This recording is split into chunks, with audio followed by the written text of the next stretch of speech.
Thank you. I'm happy to join you today, albeit virtually. Just like school, we know there's no substitute for being with you in person. And while I can't be in Connecticut today, I'm so thankful to have a moment with you now to celebrate Board of Education Appreciation Month. And personally, thank you and acknowledge how hard you're all working for the children of Connecticut. I want to thank Patrice, Lisa, and the whole team at CABE for the great work you do. CABE has really stepped up in these last several years, and I've been fortunate to be able to work more closely with CABE. Thank you, CABE, and thank you all boards of education. What a time to be leading. You've done a great job. We say that board members are volunteers, but that couldn't be farther from the reality. Over the past few years, you've taken on heavy fire. You've faced threats, bullying, protests.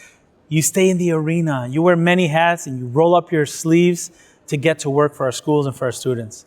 From elevating critical issues like learning recovery and mental health support, to ensuring that parents and communities get to have more of a say in their child's learning.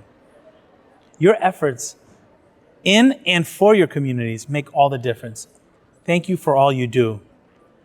I remember when I was in Connecticut as a commissioner, I worked so closely with Bob, Patrice, and so many at CABE to make sure that we safely reopen our schools.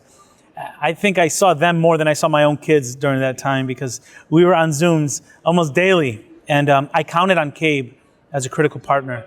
And I remember having conversations with our local board leaders and our board members and recognizing that your jobs changed so much too, that so much was at stake. Well, what we're focusing on now is a little bit different than reopening our schools, but the level of urgency should be just as high. We need to make sure that we're raising the bar for our students.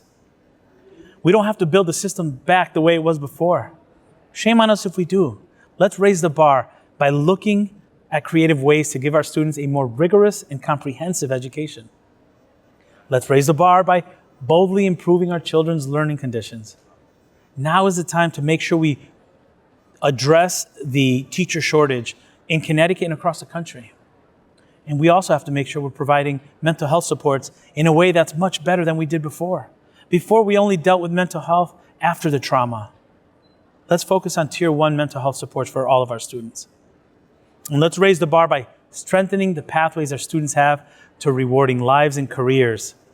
In Connecticut, there's so much energy around making sure students have career and college pathways, making sure that we're tapping them on the shoulder in middle school to let them know the careers that exist in Connecticut and beyond.